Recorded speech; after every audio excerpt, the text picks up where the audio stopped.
Pasamos un tercio de nuestra vida durmiendo y aún ignoramos por qué dormimos. Conocemos algunas de sus funciones, pero el sueño sigue siendo un misterio. El ritmo de los días de todos los seres vivos ha estado siempre marcado por la necesidad de dormir. El sueño es un elemento esencial de la vida. Si no dormimos, si un animal no duerme, muere. Para los humanos, dormir bien es, lamentablemente y como consecuencia de la vida moderna, solo un recuerdo lejano.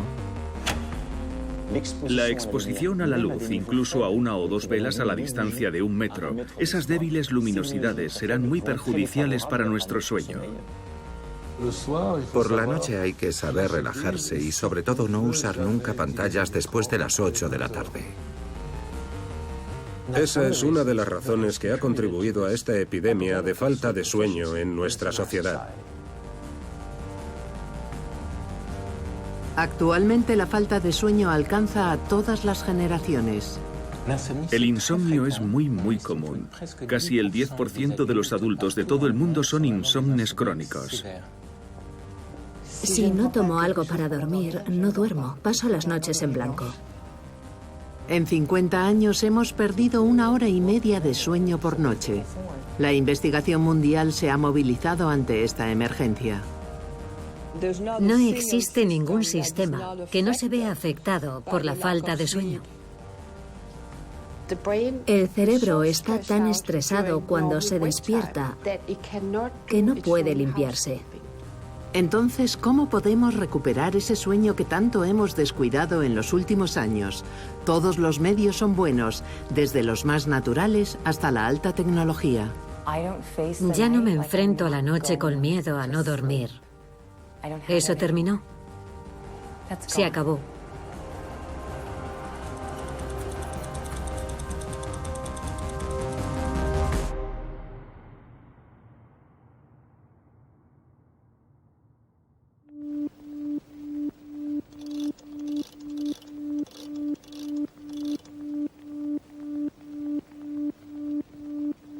En 2 generaciones hemos perdido aproximadamente 1 hora y media de sueño por noche. Hoy en el mundo, una noche de sueño dura entre 7 y 8 horas. Peor, en muchos países 1/3 de las personas entre 18 y 35 años duerme menos de 6 horas por noche. Imaginemos los perjuicios de este omnipresente halo azulado en los dormitorios a la hora de dormir y hasta qué punto ha alterado los ritmos de la vida cotidiana. Los adolescentes se duermen cada vez más tarde. La mitad de ellos padece la falta de sueño.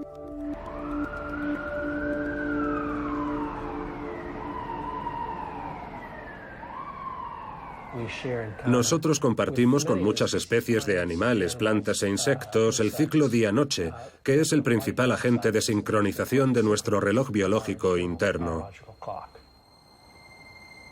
El profesor Charles Czeisler es el padre de la cronobiología moderna. Esta ciencia de los ritmos biológicos le llevó a comparar los efectos de la luz natural y artificial.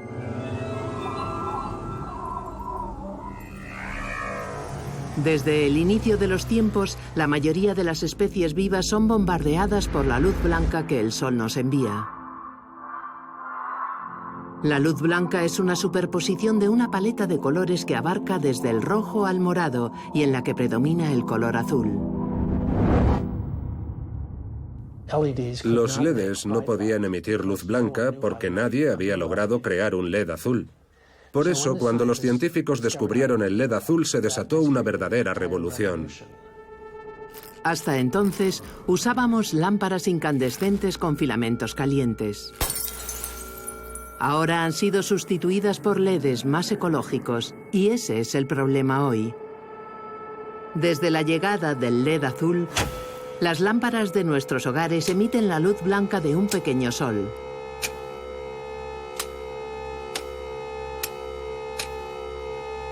Todas nuestras pantallas usan esta tecnología y nos inundan de luz azul sin que nos demos cuenta.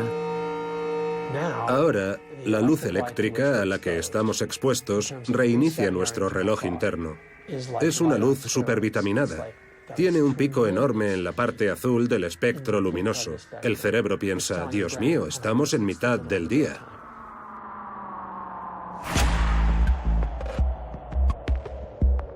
Nuestro reloj biológico principal se encuentra en el cerebro, detrás del nervio óptico. Está sincronizado con la luz del sol y controla todos nuestros ritmos. Ese reloj está configurado para un día de 24 horas, el tiempo de rotación de la Tierra. Cuando a cualquier hora del día o de la noche estamos expuestos a una luz que no es la del sol, pero que el cerebro confunde con su luz, ¿qué es lo que sucede? A medida que hemos ido reduciendo la fuerza del efecto sincronizador de la luz natural, al mismo tiempo que aumentábamos el efecto perturbador de la luz eléctrica, nos hemos desorientado por completo. Ya no nos preguntamos si encendemos la luz por la tarde cuando se pone el sol. No pensamos que eso altera nuestro ritmo circadiano, retrasándolo hasta horas más tardías. Comparado con hace 200 años, hemos desplazado nuestro reloj interno por término medio entre 3 y 5 usos horarios hacia el oeste.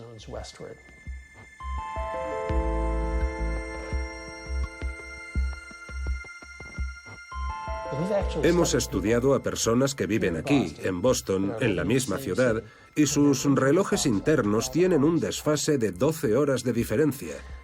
Es un descubrimiento absolutamente desconcertante. Es como si el reloj interno de una persona siguiera el uso horario de Hawái y el reloj de la otra el de París, aunque esas dos personas vivan en Boston. Y nos preguntamos por qué nos cuesta conciliar el sueño por la noche.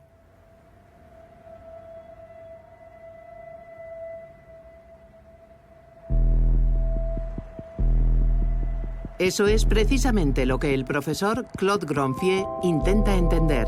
Para ello realiza en su laboratorio experimentos de confinamiento en relación con los ritmos sensibles a la luz.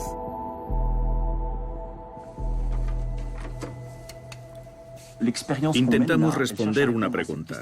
Cuando tenemos intensidades de luz equivalentes a las de esta sala, entre 150 y 200 luxes, intensidades luminosas que suele haber en una cocina, por ejemplo al atardecer, ¿cuánto tiempo tarda esa luz en activar el cerebro?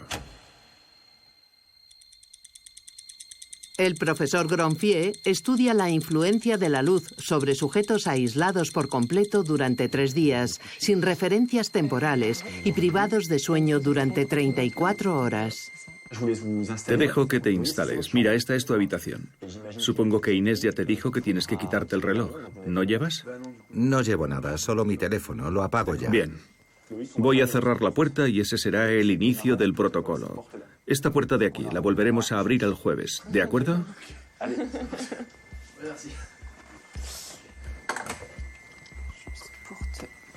Te voy a enseñar lo que vemos nosotros. El objetivo es medir el tamaño de la pupila mientras estás expuesto a la luz.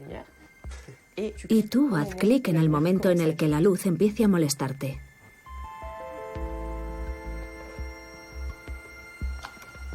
Las diferentes luces activan distintos fotorreceptores. Las mismas luces se repiten entre los participantes cada 2 horas para determinar si hay momentos en el día en los que somos más sensibles a la luz que otros. Los resultados muestran que la luz tarda entre 2 y 5 minutos en activar el cerebro. La pupila se contrae muy rápido. La frecuencia cardíaca aumenta con mucha rapidez, en solo 2 minutos. Y la temperatura corporal también sube. Sabemos entonces que la luz activa muchísimas cosas en el organismo. La melatonina, la hormona inductora del sueño que el cerebro produce de forma natural, es especialmente sensible a la luz. Hemos podido demostrar que con niveles de luz muy bajos, por ejemplo entre 1 y 2 luxes, es decir, el equivalente a 1 o 2 velas a una distancia de 1 metro, estamos suprimiendo el 10% de la secreción de melatonina. Así que hemos pasado de una etapa en la que pensábamos que se necesitaban niveles muy altos a una comprensión de los efectos que se observan a niveles muy bajos, que son aquellos a los que estamos expuestos, por ejemplo, por la noche en la cama, con el teléfono móvil o un ordenador.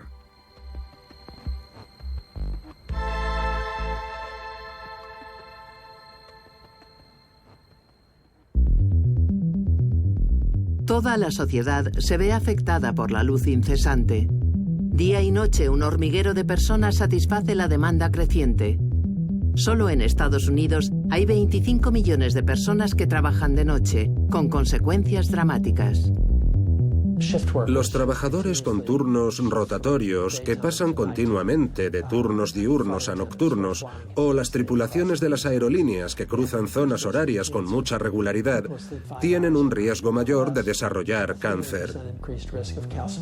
Las personas que duermen menos de 5 horas por noche tienen un riesgo 3 veces mayor de calcificación coronaria.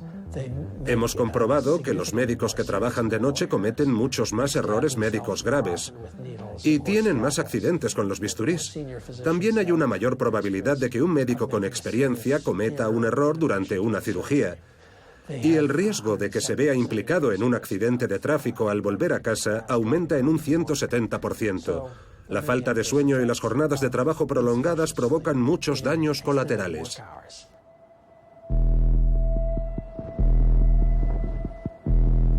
Incluso para aquellos a quienes no les queda más remedio que llevar esa vida desfasada, es posible mejorar el sueño diario mediante un estilo de vida saludable.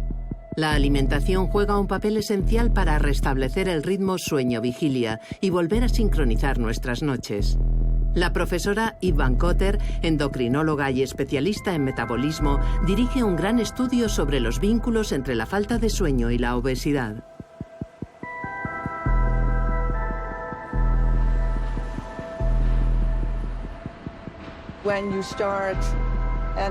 El análisis de los datos hormonales durante el ciclo de 24 horas nos permite constatar que algunos hechos tienen un impacto importante. Y el que tiene un impacto mayor es el sueño. Nosotros somos los únicos mamíferos que nos privamos voluntariamente del sueño. Es un comportamiento totalmente anormal y artificial. Nosotros intentamos comprender si ese comportamiento podría tener alguna relación con la epidemia de obesidad que afecta a todos los países industrializados y en todos los continentes. 2 hormonas regulan el apetito. La leptina controla la saciedad, la grelina la sensación de hambre. Nos sorprendió descubrir que la cantidad de esas 2 moléculas en la sangre permitía predecir el exceso de apetito de un individuo a causa de la falta de sueño.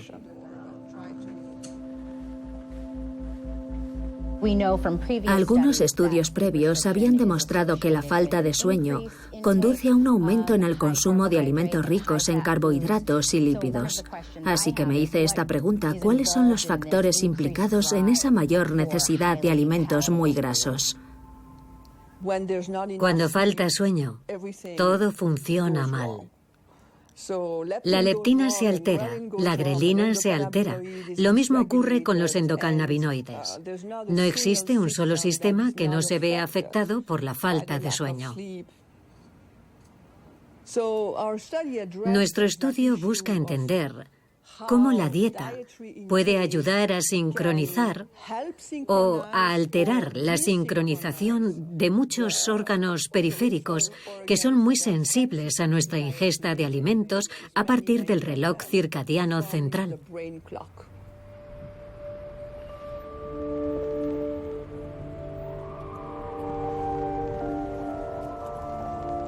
Claudia padece un ligero sobrepeso. Aceptó participar en el estudio una semana en casa y otra en el hospital. El objetivo: mejorar el ritmo de las comidas de forma que su cerebro descanse por la noche y pueda dormir mejor. Cuando comemos con demasiada frecuencia, el cuerpo permanece despierto, lo cual altera la fase esencial del ayuno nocturno. Dormirás en el laboratorio a las mismas horas que duermes en casa. Tendrás que llevar este reloj en todo momento y presionarás este botón cuando te despiertes y cuando te acuestes. Este sensor medirá ininterrumpidamente tu nivel de azúcar en sangre. ¿Lista? 1, 2, 3. Ya está. Listo. Todas las noches escanearemos el sensor para ver qué has comido ¿En qué momento del día y cuál es tu nivel de glucosa? Oscuridad, sueño, ayuno. Estos tres elementos deben funcionar en armonía para que nuestro reloj biológico pueda controlar la organización temporal en todos los órganos. El reloj cerebral está sincronizado por el ciclo día-noche, pero el reloj del hígado no ve nunca la luz del día. Lo que sincroniza el reloj del hígado, del páncreas, de los músculos, etc., es la ingesta de calorías.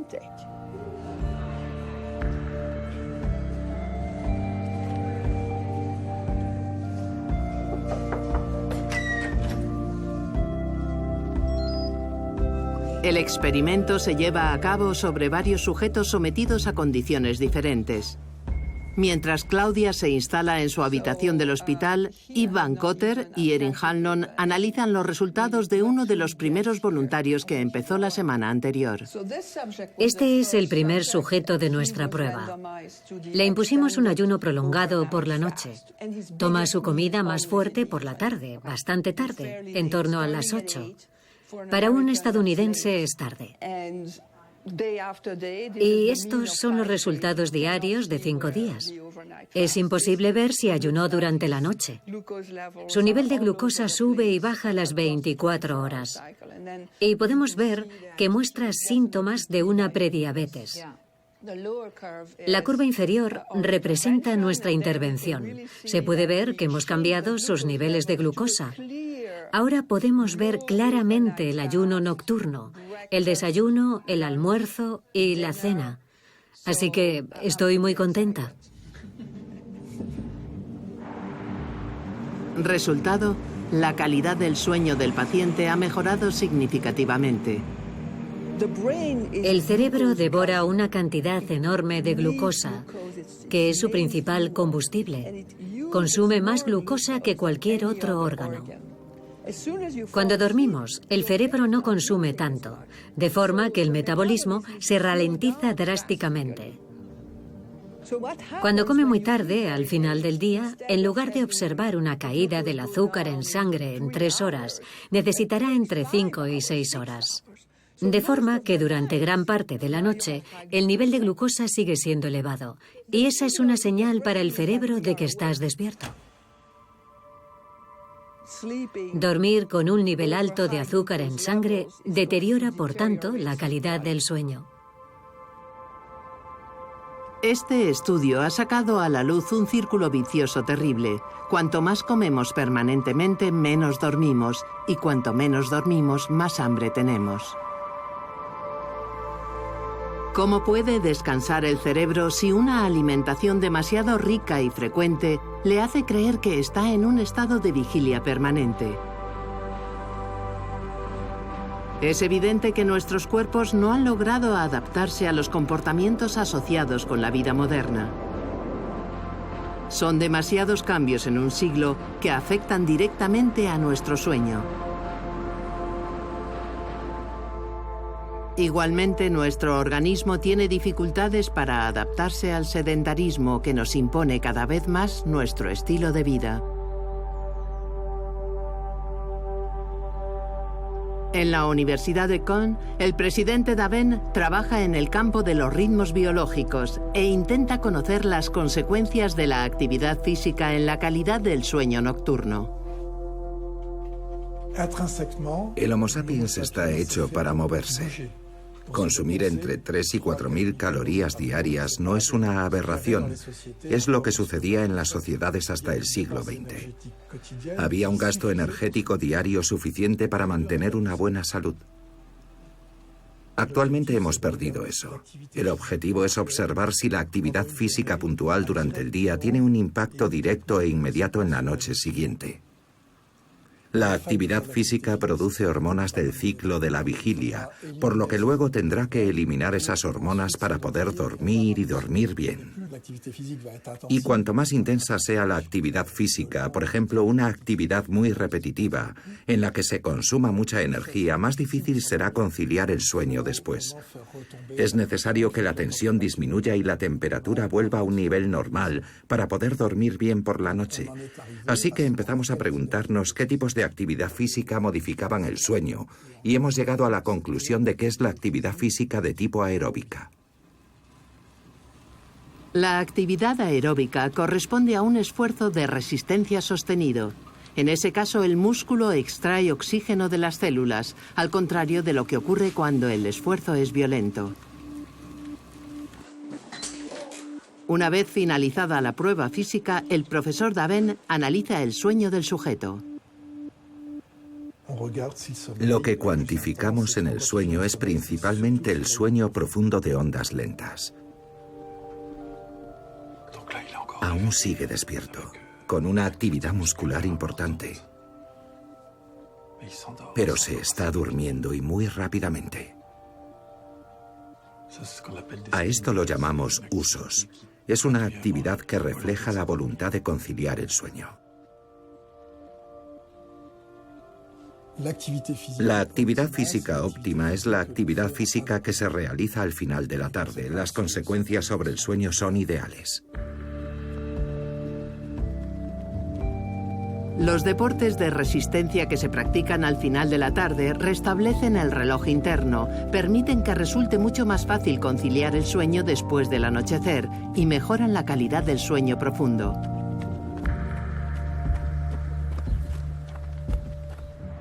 Hoy en día, la combinación de luz artificial abundante, una mala alimentación y un estilo de vida sedentario es la causa de muchos insomnios.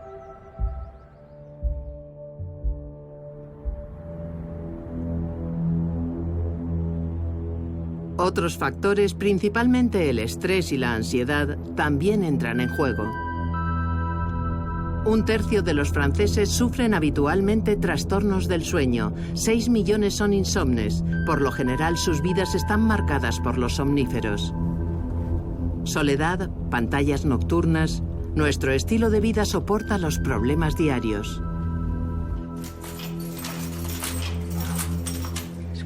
Creo que soy insomne desde que tenía 20 años. Seguramente todo comenzó mucho antes, pero yo empecé a tomar somníferos a los 20. ¿Cómo estás? ¿Te alegras de verme? ¿Eh? Tú también estabas solo. Estaba solo, claro. Venga, vamos a dar un paseo, vamos. Sé que para dormir bien tienes que estar en una habitación que esté completamente a oscuras y solo irte a la cama cuando tengas sueño. Pero yo, cuando llego a casa, primero ceno y luego me pongo a ver la televisión de inmediato, y no lo hago en el salón, lo hago en mi habitación, y al mismo tiempo tengo el ordenador y también mi móvil. Y me parece que esas no son precisamente las condiciones ideales para inducir el sueño. Pero no sé hacer otra cosa, porque esos son momentos que disfruto mucho. Pero al mismo tiempo, cuando apago la luz, todo eso se convierte en una pesadilla.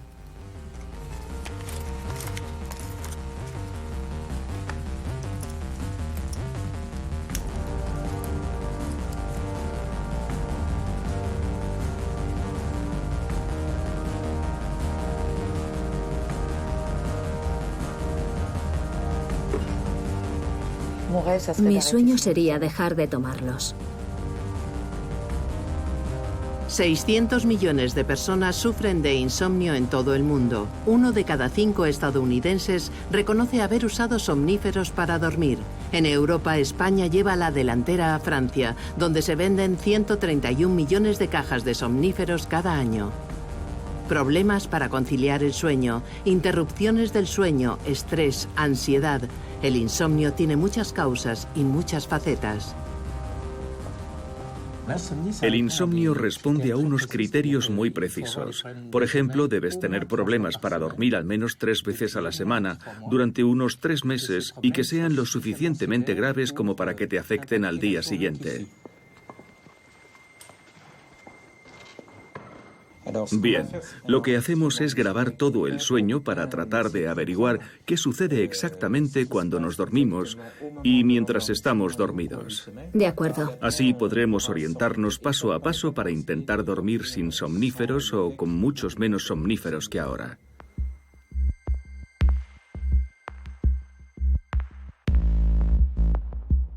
En una noche hay varios ciclos de sueño. Un ciclo completo dura unos 90 minutos y consta de 4 fases: adormecimiento, sueño ligero lento, sueño profundo lento y sueño paradójico, durante el cual soñamos.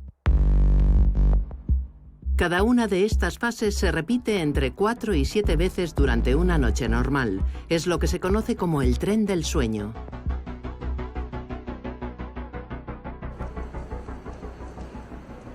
El profesor Leyé prescribe a su paciente un tratamiento de luminoterapia para ayudarla a superar su adicción a los medicamentos. Las sesiones están especialmente enfocadas en la luz azul, porque este color amplifica los beneficios de la luz natural y favorece una mayor atención durante el día. También regula el reloj biológico y podría tener un efecto antidepresivo. El principio de la luminoterapia es volver a sincronizar su reloj biológico, su ritmo vigilia-sueño. Ya puede empezar. De acuerdo, no lo sabía, me habría puesto deportivas. Sí, esa es la sorpresa para las próximas sesiones. Pedalee a su ritmo. Muy bien. No es un maratón ni el Tour de Francia. Bien. Y mire a la pared, a la luz azul. Es un tratamiento alternativo a los tratamientos farmacológicos. Que tenga una buena sesión. Muchas gracias, hasta luego. Durante el día, la exposición a la luz natural combinada con el ejercicio físico mejora la calidad de nuestras noches. Está claro que fabricamos parte de nuestro sueño mientras estamos despiertos.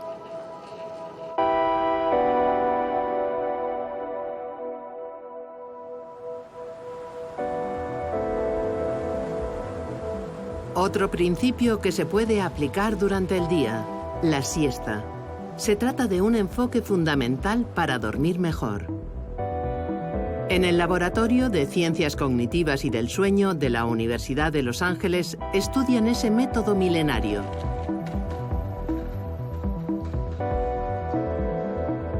Sarah Mednick es profesora de psicología. Ella ha usado las investigaciones de las neurociencias para demostrar el papel central de la siesta en la gestión del sueño. El objeto de nuestra investigación aquí, en la universidad, es comprender cuáles son los mecanismos básicos del sueño que contribuyen a las funciones cognitivas. Eso incluye la regulación de las emociones, la memoria, la creatividad, la atención. Observamos la actividad cerebral mediante un electroencefalograma para identificar las características que aparecen durante determinados periodos del sueño, ya sea durante la siesta o durante la noche. Y luego intentamos comprender cómo esas características se relacionan con la mejora del rendimiento que observamos antes y después de dormir. Fregona. Calabaza. Percha. Perro. Ratón. Vale, ahora te dejaremos dormir. Es la hora de la siesta.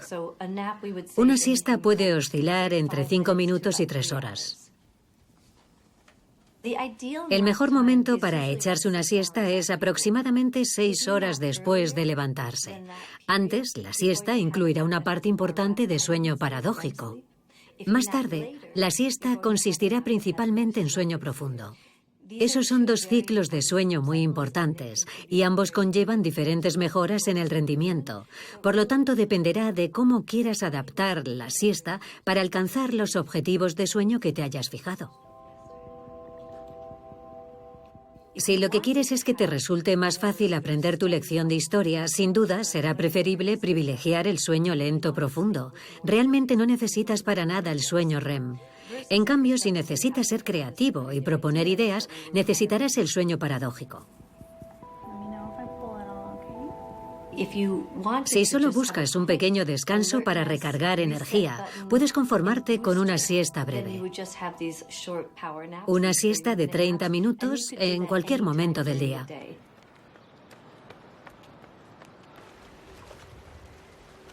A menudo se impone una siesta cuando sentimos un cansancio pasajero o problemas de atención, pero la causa de esos síntomas no es exclusivamente el insomnio. Las patologías del sueño de origen fisiológico pueden afectar también a nuestra capacidad de atención y a nuestro estado de forma durante el día. Ese es el caso de la apnea del sueño, un importante problema de salud subestimado que afecta a la mitad de las personas mayores de 40 años. Solo en el Hospital Charité de Berlín, 8.500 pacientes acuden cada año a consultar al equipo del profesor Penzel, especialista mundial en esta patología. La apnea del sueño, desde un punto de vista fisiopatológico, es una enfermedad neuronal. Los nervios que están en la cabeza ya no pueden mantener abiertas las vías respiratorias superiores. Es un trastorno de la coordinación neuronal.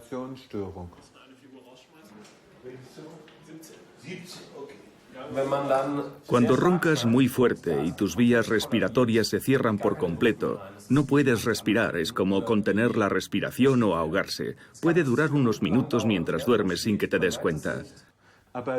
Pero entonces la falta de aire se vuelve tan importante que el cuerpo te dice, despierta, despierta, para que puedas volver a respirar. Eso hace que el cuerpo no tenga tiempo para dormir profundamente.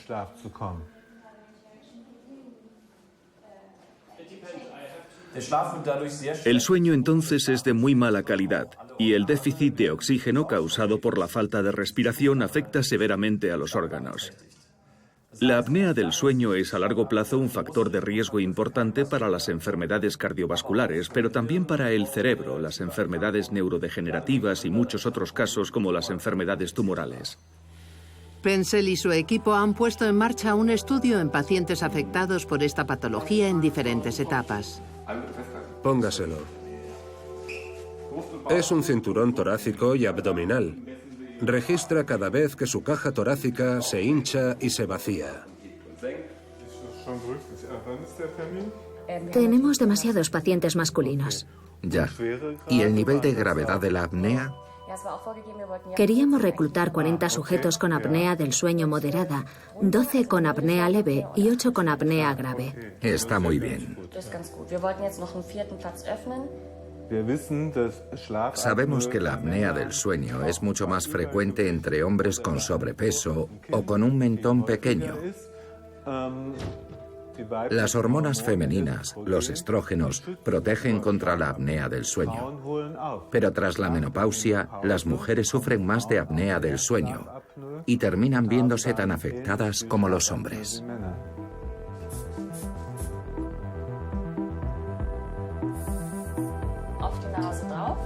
Hoy en día la máscara, no siempre fácil de usar, sigue siendo una de las mejores soluciones.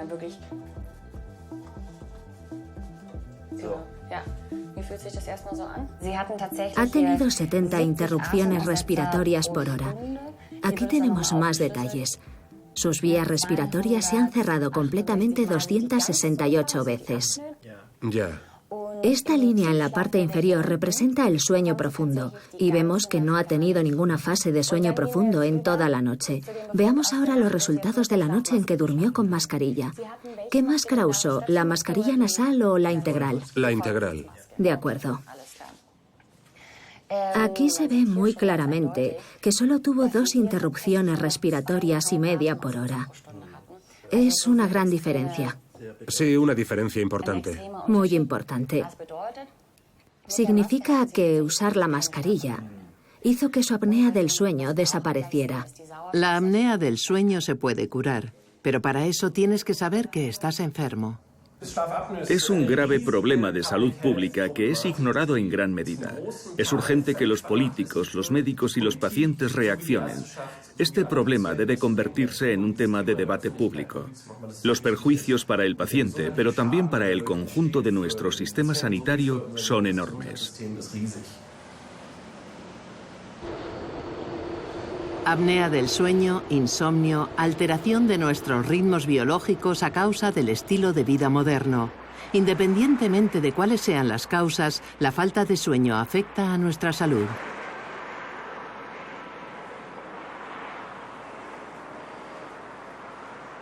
Detrás de la fatiga y la somnolencia evidentes, en nuestro cerebro hay muchos otros mecanismos invisibles funcionando. La profesora Chiara Cirelli ha descubierto un fenómeno particularmente insidioso. Las malas noches repetidas impiden la reparación del ADN en el corazón de las células. Hemos descubierto en algunas células y neuronas, tanto en moscas como en ratones, roturas en la doble hélice del ADN. Este tipo de lesión del ADN puede ser muy peligroso, porque si no se repara, puede causar la muerte de las células. El proceso de reparación de las células es más rápido y más eficiente mientras dormimos.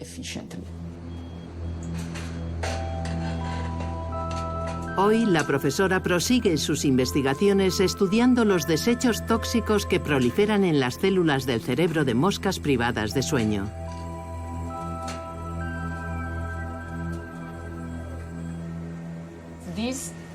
Estas cosas oscuras de aquí se llaman lisosomas.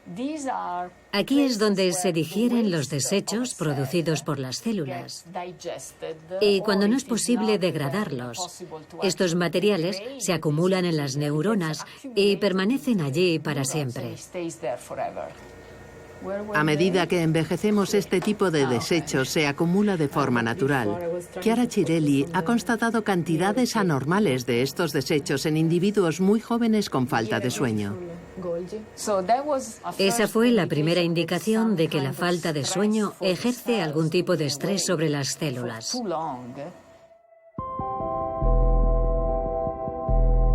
Ese estrés neuronal impide también el correcto funcionamiento de una función biológica clave del sueño, la gestión de nuestra memoria durante la noche y la clasificación de lo aprendido. Ahí está la neurona A y ahí está la neurona B. Y cuando entran en contacto a esa acción la llamamos una sinapsis. Es ese contacto el que permite a las células cerebrales comunicarse entre sí. Durante la vigilia, un individuo está aprendiendo cosas nuevas constantemente. Esas conexiones se refuerzan, lo cual es positivo. El problema es que el cerebro está lleno y no puede crecer hasta el infinito. Simplemente no hay espacio en un cerebro adulto. Necesitamos un proceso que reinicie la fuerza sináptica. Y el sueño es el momento ideal para eso. Porque el individuo no está conectado con su entorno. No es esclavo del momento presente. ¿Puedes mostrarme cómo se ve en 3D?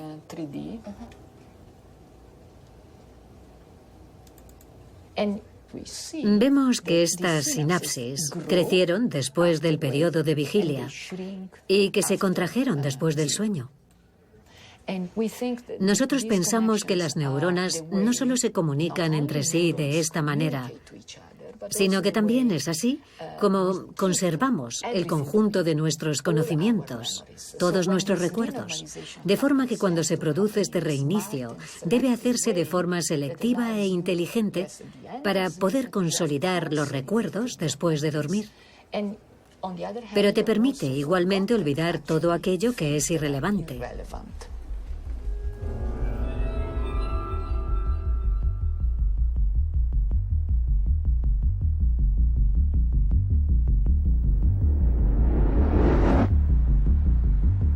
Dormir permite, por lo tanto, que durante la noche el cerebro seleccione los conocimientos que memorizamos para que podamos recopilar durante el día nuevas informaciones. De hecho, la memoria es particularmente sensible a la falta de sueño. Dormir mal podría ser un factor de riesgo en el origen de la enfermedad de Alzheimer. Eso es lo que descubrió la profesora Maaike Nedergaard. Como su colega Chiara Cirelli, todo empezó con una historia de desechos. El cerebro está sometido a tal estrés durante el periodo de vigilia que no puede hacer su propia limpieza. Creemos que ese es el fundamento biológico del sueño.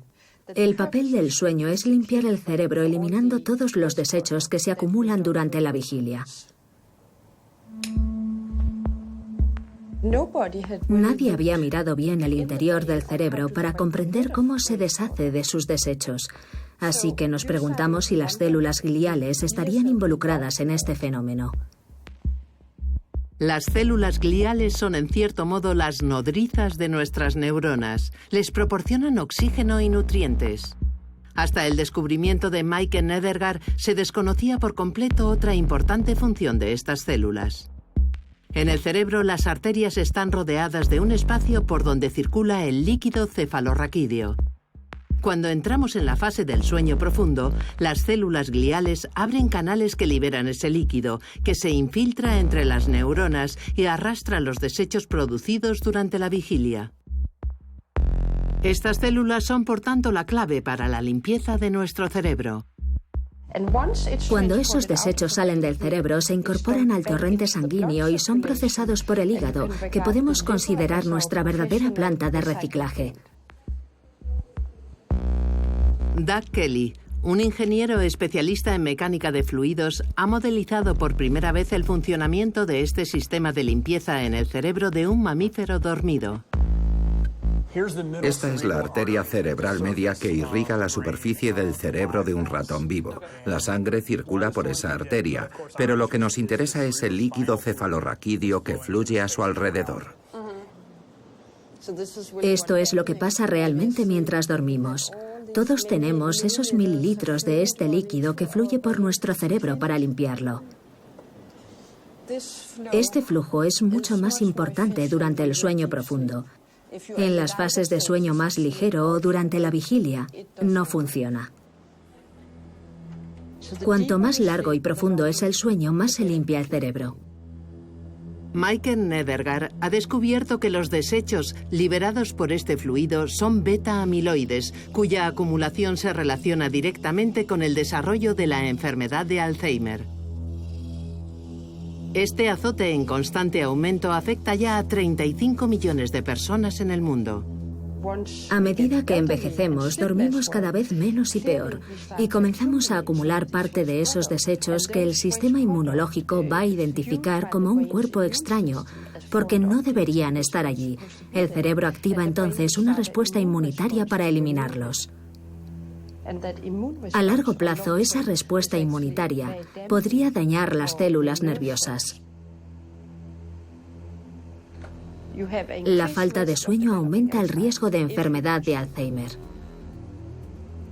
La industria médica ha gastado miles de millones de dólares para intentar detener la producción de beta-amiloides, porque esperaba poder curar así la enfermedad de Alzheimer, pero no ha funcionado en absoluto, porque no se trata de un problema de producción, sino de un problema de evacuación.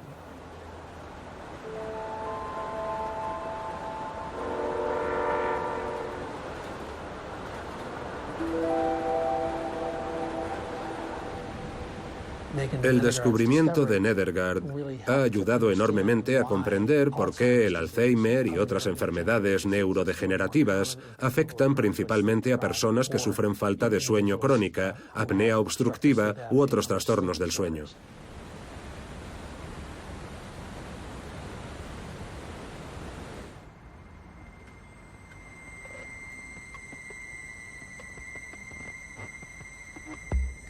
Estos descubrimientos podrían conducir a nuevos tratamientos mucho más eficaces, pero la carrera en la búsqueda de nuevas moléculas también pasa por comprender otros mecanismos. Uno de ellos es el de la narcolepsia, la enfermedad que hace que te duermas en cualquier momento del día. Descubrir cómo conseguir que alguien se duerma con un chasquido de dedos es el santo grial de los investigadores. En el Centro del Sueño de Stanford, el profesor Emmanuel Mignot, un francés que vive allí desde hace 30 años, investiga esta enfermedad que también afecta a los perros. Watson, vamos. Watson es un perro narcoléptico y por lo tanto, como perro narcoléptico, cuando está contento y muy entusiasmado, en fin, a menudo, de repente se paraliza, como cuando estamos en la fase del sueño REM. Y un síntoma que es muy clásico es cuando se excitan mucho por algo, por ejemplo la comida. Todas las personas que tienen perros lo saben muy bien, eso es lo que más contentos les pone. Atención, hop.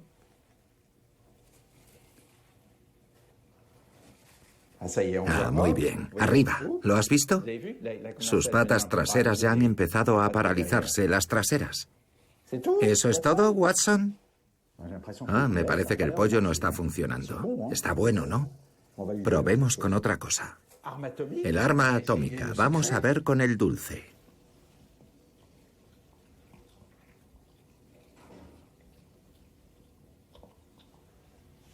Eso es.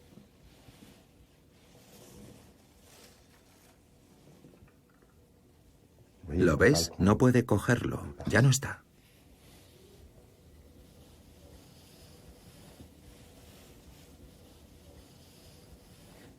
Está parcialmente paralizado, ¿lo ves? Ya no puede moverse, no puede cogerlo.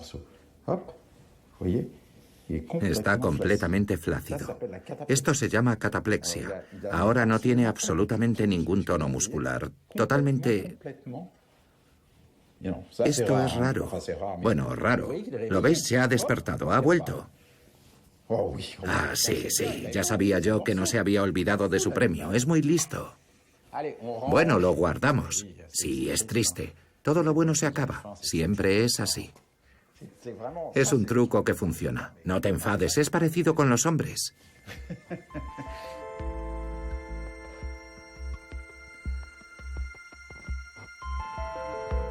Me dije, tenemos que encontrar el motivo porque en los humanos no hemos podido descubrir la causa de la narcolepsia. Y encontrar la causa de una enfermedad humana no ocurre todos los días. Lo que ha descubierto el profesor Mignot no es otra cosa que el mecanismo que permite encender o apagar el cerebro.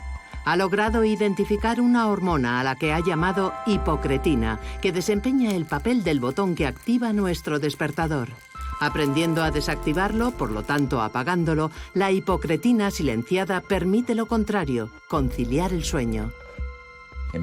Ya existen medicamentos que pueden bloquear el receptor de la hipocretina, por lo que producen somnolencia, te duermes y te conviertes en narcoléptico por una noche. Hay uno que se produce en Estados Unidos, Suvorexant.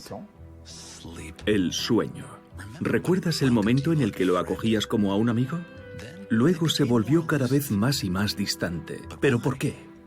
El problema es que, como todos los medicamentos de primera generación, dura demasiado tiempo y cuando lo tomas, a la mañana siguiente estás somnoliento, por lo que no funciona muy bien. Pero es solo porque es la primera generación. Hay muchos otros en desarrollo cuyos efectos durarán menos tiempo, serán más activos y probablemente serán medicamentos muy útiles para el insomnio. Dormir. La carrera por los fármacos de nueva generación ya ha comenzado, pero al mismo tiempo otros enfoques mucho más suaves permiten acceder al cerebro y facilitar el sueño. Los laboratorios Fisher-Wallace han desarrollado este dispositivo, un casco de electroestimulación transcraneal. El insomnio es nuestro mercado principal porque engloba tanto la ansiedad como la depresión. El dispositivo transmite impulsos eléctricos al cerebro, estimula la actividad de los neurotransmisores y después hay un periodo de descanso. Ayuda a reducir el nivel de cortisol, que es la hormona del estrés.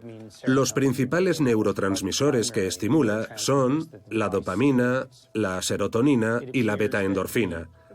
El aumento en el nivel de estos neurotransmisores clave es de aproximadamente el 200% durante una sesión de 20 minutos. No es insignificante, es mucho mayor que con los medicamentos.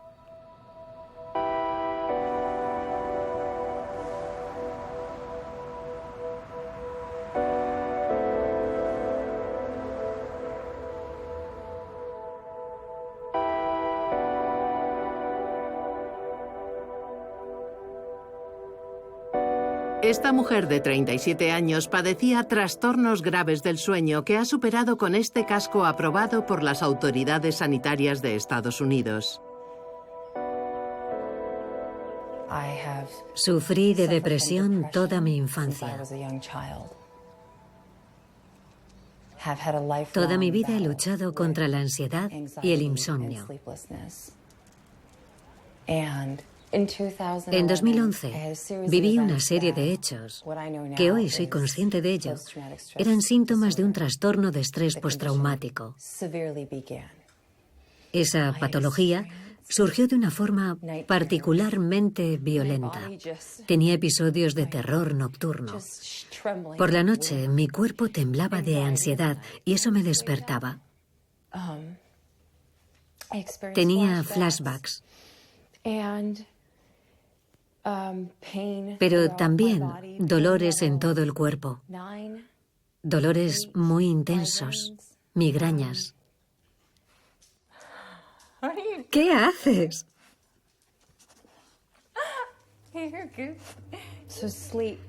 En aquella época, el sueño no formaba parte de mi existencia.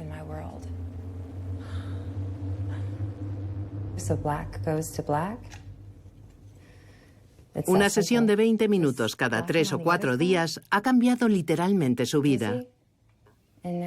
Sí, ya empieza. Son pequeñas descargas eléctricas. Siento sus pulsaciones muy ligeras.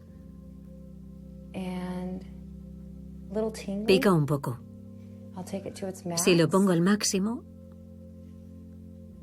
cuando cierro los ojos, puedo visualizar las pulsaciones. Inmediatamente sentí una profunda sensación de alivio con este aparato. Era como si alguien hubiera desempolvado todo el dolor que sentía en mi cuerpo.